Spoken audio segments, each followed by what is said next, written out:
সুবিধাবাদী লুম্পেন আমাদের দিয়ে হবে না, হবে এই নতুন প্রজন্ম দিয়ে। আমরা কোথায় কালকে এই জবাব দিব, এই দায় কেমনে করে মিটাবো? একটু বিবেক থেকে থাকে মানসিকভাবে সুস্থ থাকার কোনো অবকাশ আমি দেখছি না। যে অবস্থা বর্তমানে সৃষ্টি হয়েছে তাতে আমরা আসলে ঘরে বসে থাকার মতো অবস্থায় নাই। সমস্ত ইউনিভার্সিটি খুলে দিন, ক্ষমা চেয়ে তারপর আমাদের কোনো টিভি অফিসারের জিম্মি রাখতে চাই না। ছাত্রদের সঙ্গে এই নাটক। সুবিধাবাদী লুম্পেন আমাদের দিয়ে হবে না, হবে এই নতুন প্রজন্ম দিয়ে, এবং তারাই পরিবর্তন আনবে। তাই নতুন প্রজন্মের 9 দফা দাবি, তার প্রতি পূর্ণ সমর্থন এবং সংহতি জানাই এদেশের সমস্ত তরুণদের যারা মাঠে এই মুহূর্তে আন্দোলন করছে।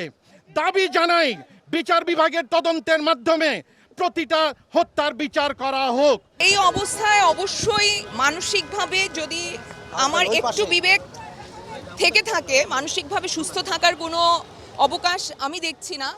কারণ যেই দিন থেকে এই ঘটনাগুলো শুরু হয়েছে, যেই দিন প্রথম গুলি চলেছে, সেই দিন থেকে আজকে পর্যন্ত শান্তিতে আমি দু চোখের পাতা এক করতে পারি নাই। কারণ ওই শিশুগুলোর মধ্যে আমার সন্তান থাকতে পারতো, ওই মানুষগুলোর মধ্যে আমি আপনি থাকতে পারতাম। সবার এটাই চাওয়া যেন এইভাবে শিশুদের, ছাত্রদের প্রাণ যেন না যায়। এটা খুবই দুঃখজনক ঘটনা। যে কোনো মননশীল, যে কোনো যৌক্তিক, যে কোনো বিবেক সম্পন্ন মানুষই চাইবে যেন এই ঘটনা আর না ঘটে। আমরা সকল মানুষের পক্ষে এবং আমাদের দেশে যে অবস্থা বর্তমানে সৃষ্টি হয়েছে তাতে আমরা আসলে ঘরে বসে থাকার মতো অবস্থায় নাই। আমরা শান্তি চাই, আমরা রক্ত দেখতে চাই না। আমরা সকল নির্যাতন, গোলাগুলি, হত্যা, রক্ত এগুলো দেখতে চাই না।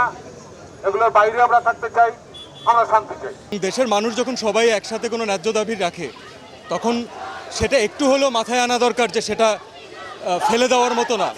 তো আমরা আমাদের যে ভাইরা, যে বোনগুলো মারা যাচ্ছে, যে ভাইটা মারা গেল, দেখেন যদি আপনি সুস্থ স্বাভাবিক মানুষ হন, আমরা রাত্রেবেলা ঘুমাতে পারবেন না। আমার কানে এখনও বাজে যে কারো পানি লাগবে, কত পানি আসছে এখন, কারো পানি লাগবে। তো এটা যতদিন মাথায় থাকবে ততদিন পর্যন্ত আমরা শান্তিতে ঘুমাতে পারবো না। বলি নাই তো এতদিন, বের তো হয় না। আমরা শিল্পী সমাজ তো বসেই ছিলাম, অপেক্ষা করেছি ওদের কবে বিবেকটা জাগ্রত হয়। ওদের বিবেক না, ওদের বিবেক মরে গেছে। তারপরে আমার সন্তান মারা যাবে, আমি মারা যাব, তা আমার জন্য কে বলবে? কেউই বলবে না। সবাই এখানে একসাথে দাঁড়ানোর মূল উদ্দেশ্য আসলে এই সংহতি প্রকাশ করা, যে নৈরাজ্য, যে ছাত্রদের নির্বিচারে হত্যা করা হয়েছে সেটার প্রতিবাদ এবং সেটা সুষ্ঠু বিচার যেন হয় সেটা নিশ্চিত করার জন্য আসলে আমরা সবাই রাস্তায় বেরিয়েছি। যারা মারা গেছে তাদের সাথে যেন আমরা চোখ মিলাতে পারি এবং তারা যেন আমাদেরকে এড়িয়ে না যায়, সেজন্য আমাদের সবার ছাত্রদের এই 9 দফার সাথে সংহতি পালন করে ওদের পাশে দাঁড়ানো উচিত। যে যাদের গ্রেফতার হয়েছে আমরা তাদের মুক্তি চাই। যেসব শিক্ষকরা, যেসব শিক্ষার্থীরা বিশেষ করে যারা মিথ্যা মামলায় গ্রেফতার হয়েছে তাদের মুক্তি চাই, এবং যাদের হত্যা হয়েছে আমরা সেটার বিচার চাই। মুক্তিযুদ্ধের চেতনার কথা বলে এগুলো করা হচ্ছে, এগুলো ভয়ঙ্কর অন্যায়। এই অন্যায়ের প্রতিবাদে আমরা সবাই এক হয়েছি। আমরা প্রথম থেকেই সোচ্চার ছিলাম, এখন আমরা সবাই এক হয়েছি।